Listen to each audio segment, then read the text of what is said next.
नमस्कार, बहुत स्वागत है आपका। आप देख रहे हैं न्यूज का एक्सरे, जिसमें हम आपको जानकारी भरी और रोचक खबरें दिखाते हैं। बिना देर किए आपको आज की एक्सरे रिपोर्ट्स बता देते हैं जो आपको देखनी चाहिए। क्यों देखनी चाहिए बता देता हूं आपको। दुनिया हैक हो गई, कैसे हो गई, पूरी एक्सरे रिपोर्ट तैयार की, आप देखे बिना कहीं मत जाइएगा। दूसरी बड़ी खबर, संघ का यूपी प्लान क्या है, बड़ी बैठक होने वाली है, इस बैठक में क्या क्या होगा एक एक चीज आपको बताऊंगा। और आखिर में बताएंगे, नाम तो बताना पड़ेगा, सीएम योगी सख्त हो गए। पहली खबर क्या कहती है, आइए आपको दिखा देते हैं। मिनटों में कैसे हुआ अरबों खरबों का नुकसान, ये मैं आपको बताऊंगा। Airlines, news channel, stock exchange सब ठप कैसे हो गया, क्यों हो गया? माइक्रोसॉफ्ट का सर्वर क्रैश हुआ है या हैक हुआ है?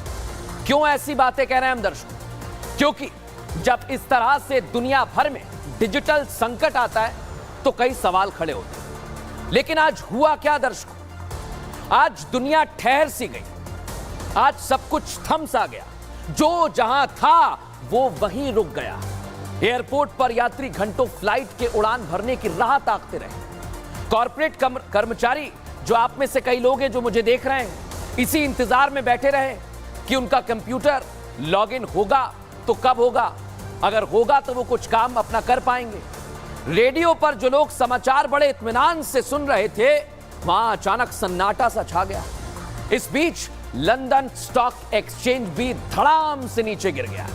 अरबों खरबों का नुकसान पूरी दुनिया को झेलना पड़ा। एक पल में दर्शकों, एक पल को जब यह होना शुरू हुआ था तो पूरी दुनिया खौफ में थी, डर सी गई थी। किसी को कुछ समझ नहीं आ रहा था, हमें भी नहीं आ रहा था। पता नहीं चल पा रहा था कि आखिर हो क्या रहा है। कंप्यूटर खराब हुआ है, सर्वर डाउन हुआ है, या कुछ क्रैश हो गया है, या फिर सब कुछ हैक हो चुका है।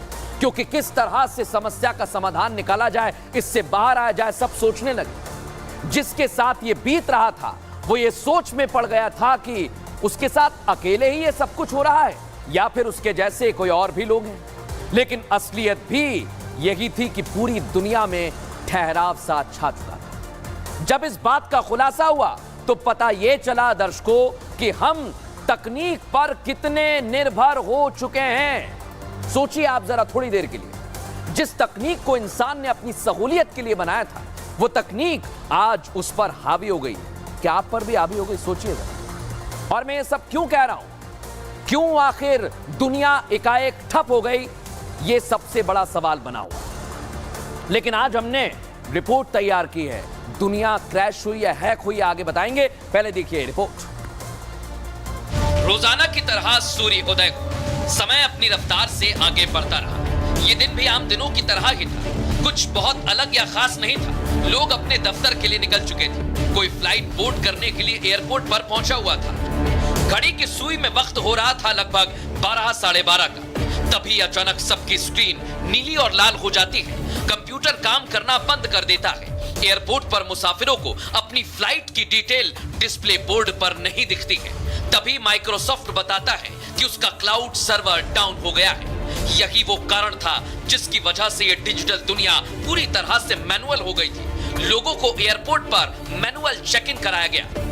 उस सर्वर में जो है उनके एप्लीकेशन रन करने में कठिनाई है, लेकिन बाकी ऑपरेशंस सभी चल रहे हैं। मैनुअल रूप से उनके जो बोर्डिंग कार्ड और ये जो हो रहे हैं सब मैनुअल रूप से जारी किए जा रहे हैं। देश ही नहीं, दुनिया के हर कोने में एयरपोर्ट पर लंबी लंबी लाइनें लग गई। यात्री उड़ान भरने के लिए परेशान होते दिखाई दिए।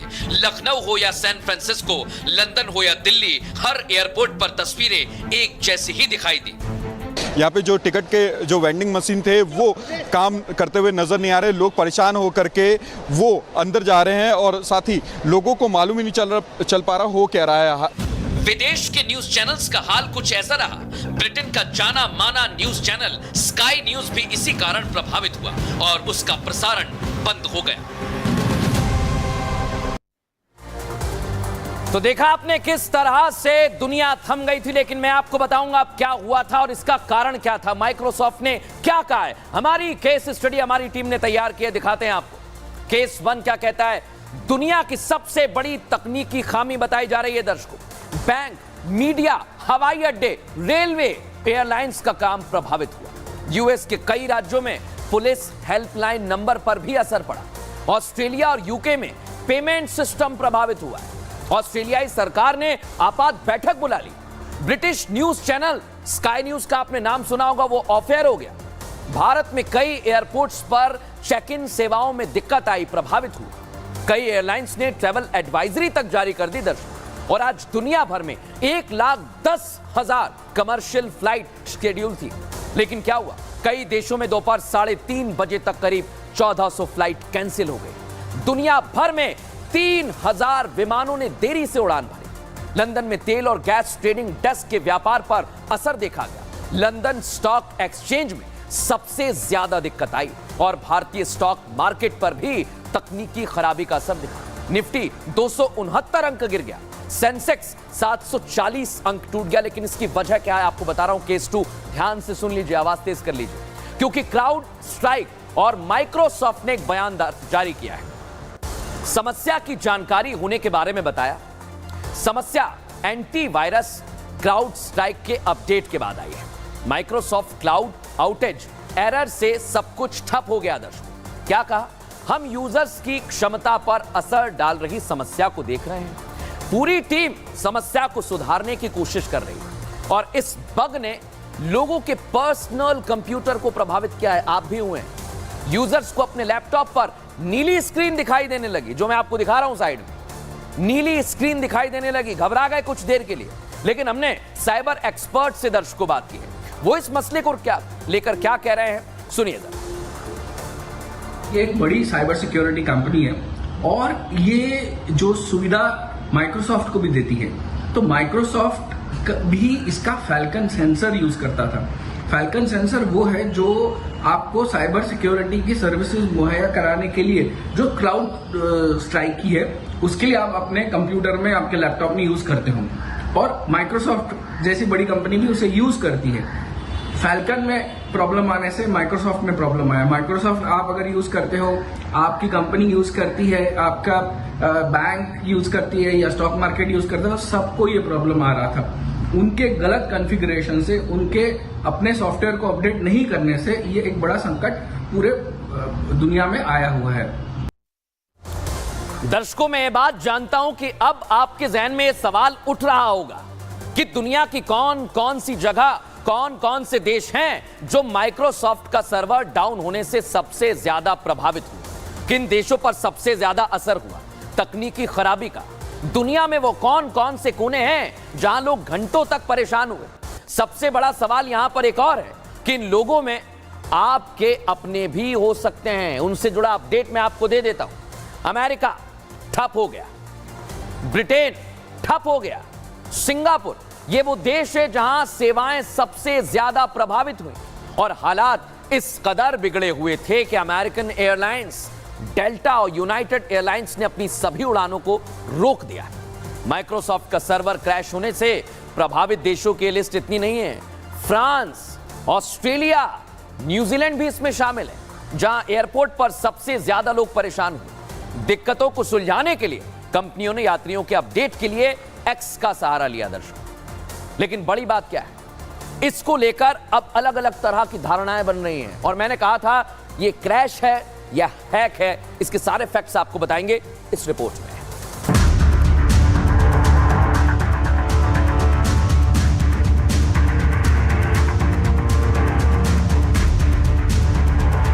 पूरी दुनिया ठप थी। कोई घर से दूर परेशान था तो कोई घर पर ही परेशानी में आ गया। लोगों के कंप्यूटर स्क्रीन पर एक रंग ने तहलका मचाकर रख दिया था। एक पल के लिए स्क्रीन पर दिख रहे नीले रंग ने जहन में डर पैदा कर दिया था, सिस्टम खराब होने का, डेडलाइन पूरी करने का। एयरपोर्ट, बैंक, रेलवे स्टेशन पर लोग अलग जूझते रहे, लंबी कतारें, और उसके बाद भी ये पता नहीं कि उड़ान भर पाएंगे या नहीं। लगभग 1-1.5 घंटा वेट करने के लिए बोला, फिर वेट किया हमने, फिर उधर ही बैठा रहा। फिर उसके बाद जब काउंटर में गया तो फिर ऑलरेडी कैंसिल हो चुके थे वो। फिर अभी टिकट करने के लिए दोबारा या फिर बोल रहे ऑल वर्ल्ड में मतलब सर्वर डाउन हो रहा है करके। दुनिया में वैसे तो आज सब कुछ ठप पड़ा था, लेकिन फिर भी बहुत कुछ चल रहा था। जहां कई देशों में खलबली मची थी, वहीं रूस और चीन बेफिक्र थे, चैन की सांस ले रहे थे। दफ्तरों, रेलवे स्टेशन, एयरपोर्ट, बैंक, सब कुछ ठीक से काम कर रहा था जैसे बाकी दिनों में करता है। ये दोनों वो देश हैं जिनके पास अपना सर्वर है। विदेश की किसी कंपनी पर कोई निर्भरता नहीं है। आज यही आत्मनिर्भरता इनके लिए गोल्डन पीरियड की तरह साबित हुई, जिसे इन्होंने लपका और कैश कर लिया। आपने देख लिया दर्शकों, रूस और चीन दिन भर अपनी रफ्तार से दौड़ रहे थे। ऐसे में आशंका जताई जा रही है कि ये दुनिया की सबसे बड़ी हैकिंग हो सकती है क्या, जिसके कारण माइक्रोसॉफ्ट का सर्वर डाउन हो गया, सब कुछ क्रैश हो गया, कई देशों में लोग परेशान हो गए, आप भी हुए हैं। हो सकता है कि हैकर्स रूस के हों और ये कॉन्स्पिरेसी रूस में ही तैयार की गई हो। ये सब कुछ हो सकता है दर्शकों, लेकिन मैं कोई बात हवा में नहीं कहता हूं, कोई भी बात। आज ये सवाल मैं आपके सामने इसलिए उठा रहा हूं क्योंकि मेरे पास कुछ फैक्ट्स हैं। दरअसल क्राउड स्ट्राइक कंपनी की शुरुआत साल 2012 में हुई थी। ध्यान से सुनिए, इसे जॉर्ज कर्ट्ज और दिमित्री अल्पेवोरिच ने शुरू किया था। ग्रेग मार्टसन ने भी इसे शुरू किया। ये सभी हिस्सा थे। दिमित्री इसके को फाउंडर होने के साथ साथ पूर्व सीटीओ भी रहे हैं, टेक्निकल सारी चीजें देखते थे।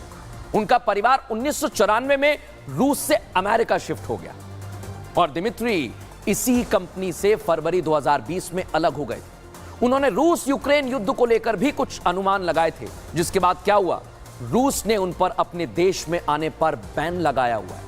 अब इस जानकारी के बाद आप क्या सोच रहे हैं? आपको क्या लगता है, ये तकनीकी खराबी है या फिर हैकर्स का कोई गेम है? इसी को लेकर हमने साइबर एक्सपर्ट से भी बात की। क्या हैकिंग हो सकती है? सुनिए जरा वो क्या कह रहे हैं। इसके बाद फाइनल एक्सट्रा रिपोर्ट।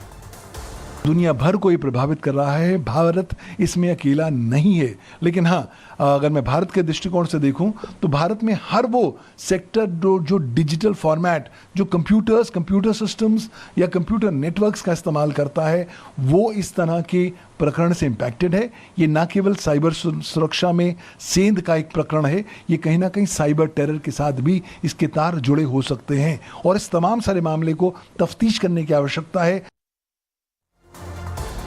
तो देख लिया आपने, लेकिन इसके लिए हमने केस हिस्ट्री आपके लिए तैयार की है, क्योंकि केस हिस्ट्री बड़ी जरूरी है बताना। केस हिस्ट्री क्या कहती है दर्शकों, आइए आपको बता देते हैं, आपके लिए जानना जरूरी है।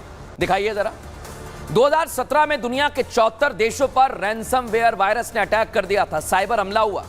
5000 से ज्यादा कंप्यूटर्स पर यह साइबर हमला हुआ था दर्शकों, आपको याद होगा। इस साइबर हमले की जद में भारत भी आ गया था। क्या हुआ था?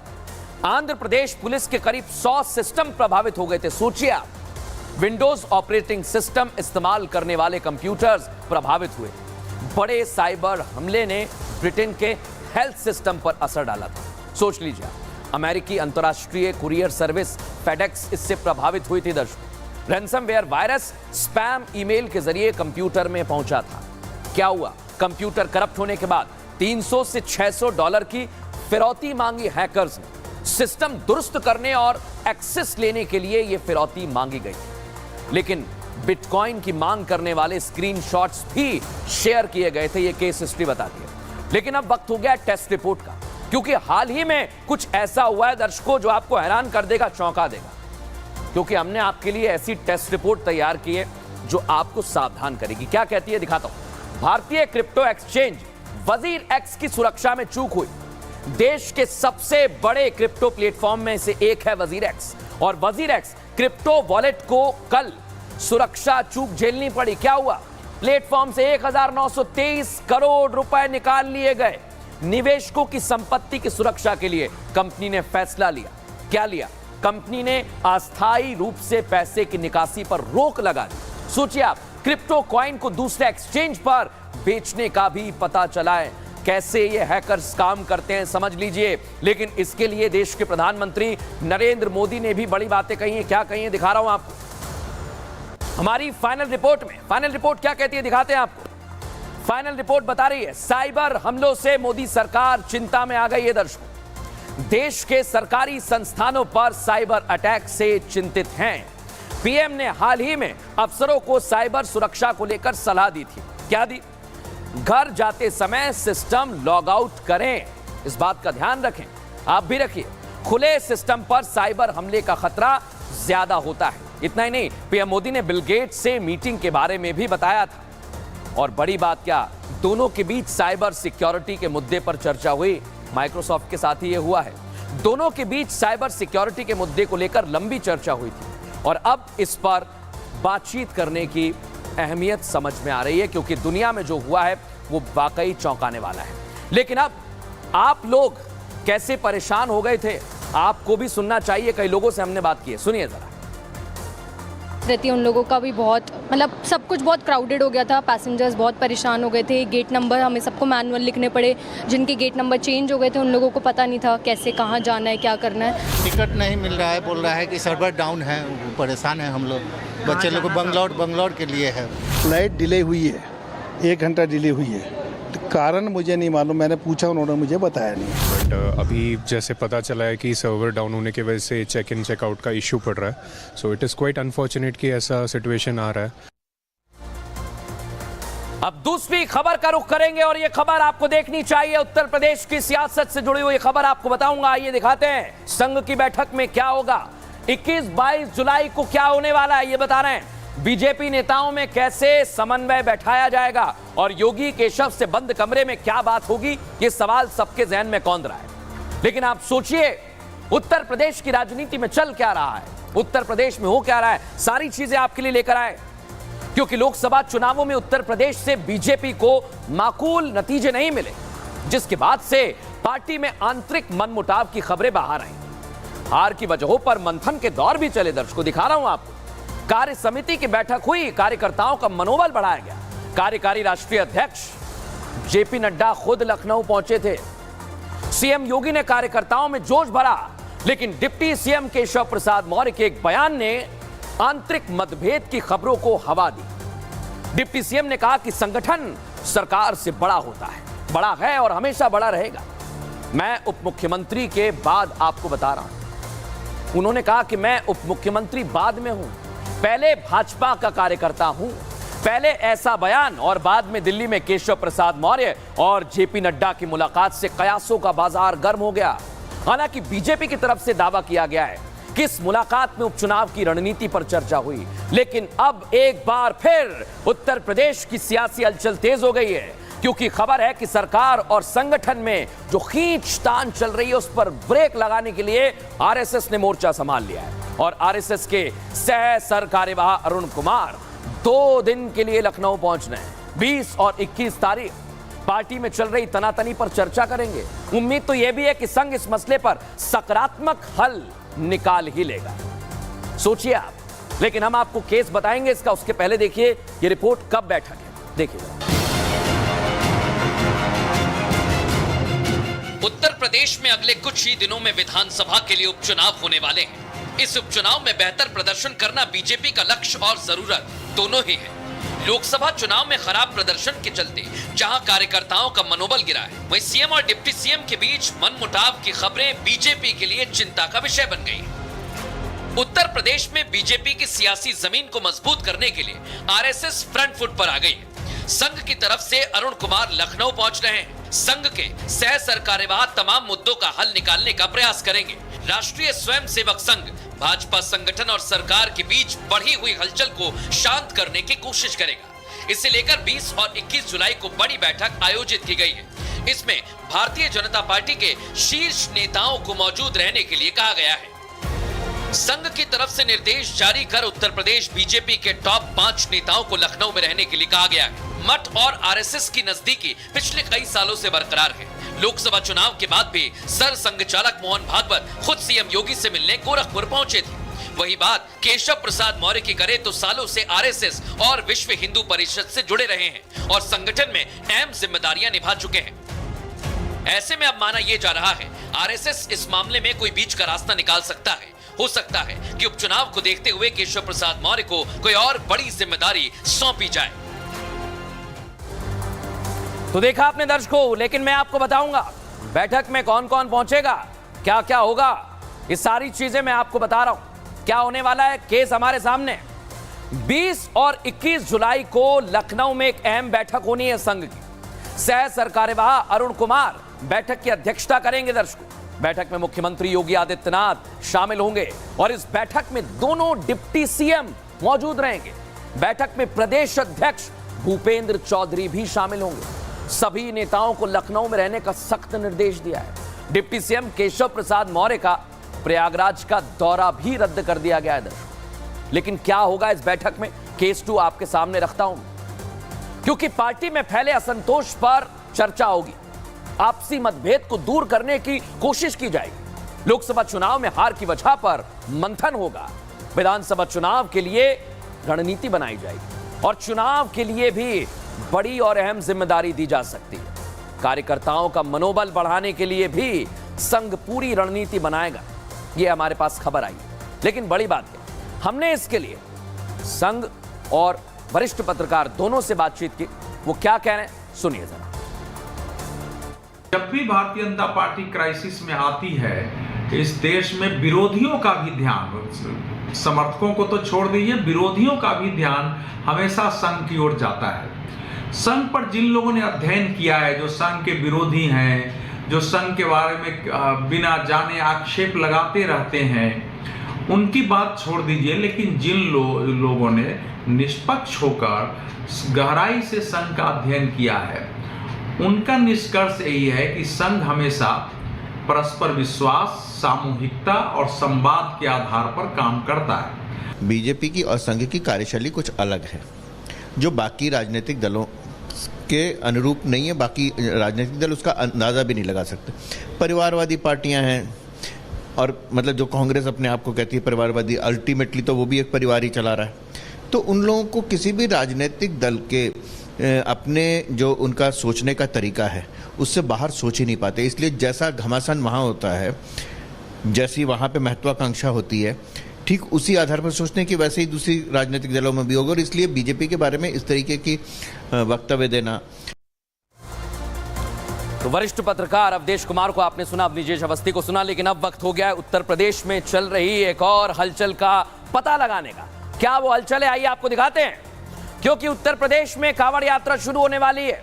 यूपी के बाद किन राज्यों में ऑर्डर लागू किया गया है, हलाल प्रोडक्ट बेचा तो क्या एक्शन होगा, और कांवड़िए शुद्ध सामान खरीदेंगे। शुद्ध सामान क्यों कह रहा हूं मैं दर्शक, क्योंकि अब एक नई बहस शुरू हो गई है। आदेश दिया, दुकानदार मान रहे हैं, योगी भी सख्त हो गए हैं, लेकिन विपक्ष के पेट में दर्द हो रहा है। ऐसा मैं क्यों कह रहा हूं? कांवड़ यात्रा शुरू होने से पहले उत्तर प्रदेश में मुजफ्फरनगर पुलिस ने कांवड़ रूट पर पड़ने वाली दुकानों के लिए एक आदेश जारी किया। दुकानदारों से दुकान के बाहर अपना नाम या प्रोपराइटर का नाम टांगने का आदेश दिया गया। पुलिस का तर्क था कि इससे कांवड़ यात्रा में कोई कंफ्यूजन नहीं होगा, जिससे अप्रिय घटना होने से भी रोकी जा सकेगी। मुजफ्फरनगर पुलिस को स्थानीय दुकानदारों ने समर्थन दिया, फैसला माना, अपने अपने दुकान के बाहर नाम की तख्तियां भी टांग दी, जो मैं आपको दिखा रहा हूं। लेकिन आदेश से दुकानदारों को कोई परेशानी नहीं है, वो रोज की तरह अपना व्यापार कर रहे हैं। लेकिन इस आदेश पर सियासतदान एक्टिव हो गए हैं। किसी ने इसे सामाजिक अपराध बता दिया दर्शक, तो कोई कह रहा है कि सरकार की मंशा ठीक नहीं है। लेकिन अब प्रदेश सरकार ने कांवड़ यात्रा को लेकर एक और बड़ा फैसला किया है। सीएम योगी ने आदेश दे दिया है दर्शक, प्रदेश भर में कांवड़ यात्रा रूट पर सभी दुकानदारों को नाम लिखना जरूरी होगा। आदेश में यह भी कहा गया कि अगर किसी दुकानदार ने हलाल सर्टिफाइड प्रोडक्ट बेचने की कोशिश की तो उस पर सख्त एक्शन लिया जाएगा, सख्त एक्शन लिया जाएगा। लेकिन यह तो बात रही उत्तर प्रदेश की। इसके बाद उत्तराखंड में भी कांवड़ियों की आस्था का ख्याल रखा जा रहा है। मुजफ्फरनगर, शामली, सहारनपुर और मेरठ की ही तरह हरिद्वार में भी प्रशासन ने सख्त आदेश दे दिया। हरिद्वार में कांवड़ यात्रा के दौरान दुकानों के आगे मालिक का नाम लिखना जरूरी होगा। ऐसे में होटल मालिक को भी अपना नाम होटल के बाहर लिखना होगा। हरिद्वार के एसएसपी ने इस बात की पुष्टि भी कर दी है दर्शकों। और हरिद्वार पुलिस का यह सख्त निर्देश है कि सावन में कांवड़ यात्रा के दौरान अब दुकान मालिक और स्टाफ का नाम लिखना जरूरी होगा।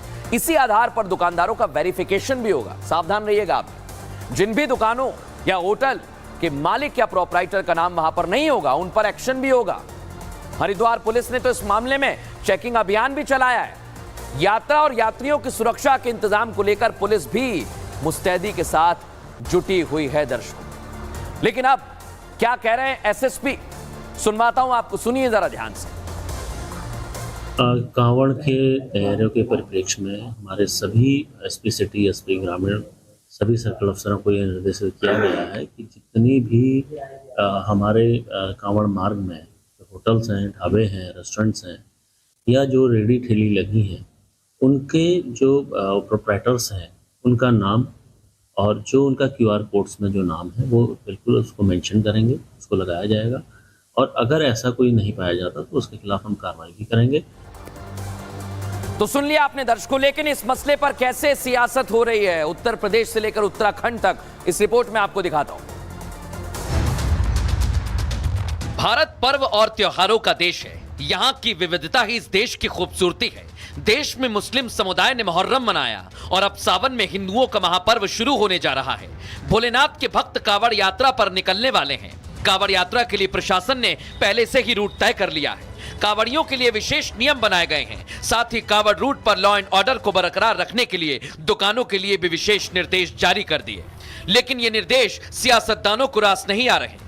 मुहर्रम पर नियम बनाए गए तब भी ये नेता विरोध के सुर बुलंद कर रहे थे और अब कांवड़ यात्रा के लिए नियम बने तो छटपटाहट इन्हीं नेताओं को हो रही है। ये पूरी तरीके से अव्यवहारिक कार्य है और निश्चित तौर से ये अपने जो देश के अंदर, जो अपने समाज के अंदर भाईचारे की भावनाओं को ये खराब करने का कार्य कर रहे हैं, आपस में दूरी पैदा करने का कार्य कर रहे हैं। ये निश्चित तौर से इसको तत्काल निरस्त करना चाहिए। विपक्ष ने इस मामले को सियासी और सामुदायिक रंग देने की कोशिश की तो हिंदू संगठनों ने विपक्ष की सोच पर सवाल किया। हर व्यक्ति अपनी पहचान उजागर करे, इस को जो है पूरे देश में लागू कर देना चाहिए। जहाँ जहाँ तीर्थ या पर्यटन स्थल है, तीर्थ स्थल है, वहाँ पे लागू करना चाहिए।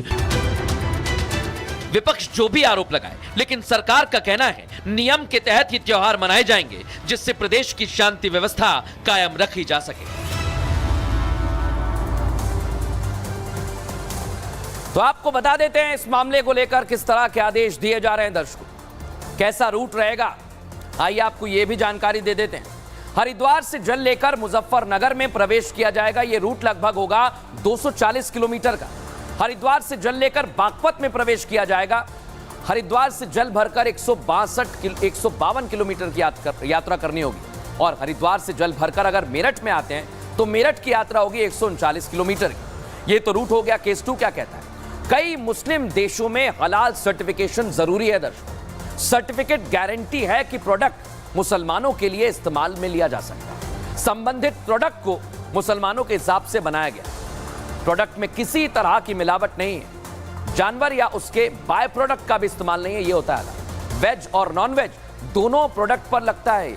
सोचिए आप। और उत्तर प्रदेश में हलाल प्रोडक्ट बेचने पर अब पाबंदी है क्योंकि इस मामले में पहले भी केस दर्ज हो चुके हैं। सोचिए आप, क्योंकि अलग अलग खान पान तो ठीक है दर्शक, लेकिन अलग अलग मामलों में भी हलाल प्रोडक्ट का इस्तेमाल में लाना सवाल खड़े कर रहा था। इस मसले को लेकर जांच भी हुई है और इसमें कार्रवाई भी की गई है। बहरहाल खबरों में आगे बढ़ेंगे और आज एक और बड़ी खबर मैं आपको बता रहा हूं। दर्शकों, नफरती बयान देने वाले गौहर चिश्ती खुली हवा में सांस ले रहे हैं। सिर तन से जुदा का नारा गौहर चिश्ती ने कोर्ट में जब वो पहुंचा तो वो इस नारे के बाद बरी हो गया। इसके बरी होने के कारण आज हमने निकाले हैं। गहलोत सरकार की अजमेर थाना पुलिस है इसका कारण, जो कोर्ट में गौहर चिश्ती के खिलाफ सबूत पेश नहीं कर पाई। यहां सवाल यह होता है कि पिछली गहलोत सरकार की पुलिस पर कितने सवाल खड़े हो रहे हैं दर्शकों। मैं भी उठा रहा हूं ये सवाल यह कि आखिर गौहर चिश्ती के खिलाफ पुलिस सबूत इकट्ठे क्यों नहीं कर पाई? क्या इसलिए क्योंकि तब तुष्टीकरण की राजनीति करने वाली कांग्रेस की सरकार थी? गौहर चिश्ती के खिलाफ वैसे कार्रवाई की ही नहीं गई जैसी की जानी चाहिए थी। सोचिए आप, ऐसी की नहीं गई। लेकिन दर्शकों, इस मसले को लेकर अब सवाल खड़े हो रहे हैं। सुनिए जरा। जो नासिर गौहर चिश्ती को लेकर गया वो बाय प्लेन में गए, तो प्लेन जो है वो प्राइवेट व्हीकल है, ऐसा कोई छुपाने वाला उसका उद्देश्य नहीं था। और वहाँ पर जो हैदराबाद के अंदर एयरपोर्ट के ऊपर उतरे और वहाँ जो सीसीटीवी फुटेज वगैरह जो थी, वहाँ के जो अधिकारियों का जो संबंधित एविडेंस के लिए एक 65B का शपथ पत्र होता है वो भी नहीं लिया गया। और इन सारी चीज़ों को देखते हुए माननीय न्यायालय द्वारा नासिर खान को बाइज्जत बरी किया गया इस मामले से। हमारे यहाँ जयपुर के बम कांड के लोग अशोक गहलोत जी की परस्ती से बच गए और उसको हमने मांग की। मानना यह है कि पिछली सरकार ने ही सरकार की कमी रही, सबूत मिटाने की पिछली सरकार की रही है। कहीं ना कहीं इसमें योगदान उसकी वजह से आज उनको जमानत मिली है, क्योंकि अब हम तो दोबारा भाजपा सरकार है, हमारे प्रशासन से मांग कर रहे हैं। हम तो खुद कह रहा हूँ, निवेदन करेगी सरकार। बिल्कुल, मैं सरकार की तरफ से भी कहता हूँ, पूर्णतः आश्वस्त हूँ, अपील होगी और अपराधी किसी भी रूप में बचेंगे नहीं। लेकिन दर्शकों, आज सवाल यह खड़ा होता है कि पुलिस और सरकार ने अपना काम ठीक से नहीं किया गया। ये सवाल इसलिए खड़े हो रहे हैं और इसी से जुड़े हुए केस हमने तैयार किए हैं कि आखिर हुआ क्या था। गौर चिश्ती मामले में पुलिस की लापरवाही सामने आई है। घटना का वीडियो पुलिस वालों ने रिकॉर्ड में नहीं रखा। 17 जून 2022 को दरगाह के बाहर नारेबाजी हुई और 25 जून 2022 को मुकदमा दर्ज किया गया। पुलिस वालों ने ही दरगाह थाने में रिपोर्ट दर्ज कराई। एक पुलिस वाला था ये। एफआईआर देर से दर्ज कराई, देरी का कारण नहीं बताया, वीडियो थाने में जमा नहीं कराया। 30 जून 2022 को सिपाही ने वीडियो की सीडी बनवाई और सिपाही ने सीडी बनवाने की मंजूरी नहीं ली थी। कोर्ट में पेश की गई सीडी पर भी सवाल खड़े हो रहे हैं दर्शकों। लेकिन दूसरा पहलू क्या है केस 2, क्योंकि राजस्थान में उस समय अशोक गहलोत की यानी कांग्रेस की सरकार, पुलिस ने समय पर मामले को दर्ज नहीं किया। गौर चिश्ती के फरार होने का उसे पूरा समय मिल गया था। पुलिस की तरफ से भी कार्रवाई करने में ढिलाई बरती गई। वीडियो रिकॉर्ड्स करने वाला मोबाइल पेश नहीं किया गया। सोचिए आप, छोटी सी बात, पुलिस वालों पर आखिर किसका दबाव था, कि सवाल खड़ा हो रहा है दर्शकों। लेकिन इस मामले में जो फैसला आया, सरकार ने जो कार्रवाई की, वो सब सवालों के घेरे में है। देखना होगा इस पर क्या एक्शन लिया जाता है। फिलहाल न्यूज का एक्सरे में इतना ही। कल फिर हाजिर होंगे रोचक और जानकारी भरी खबरों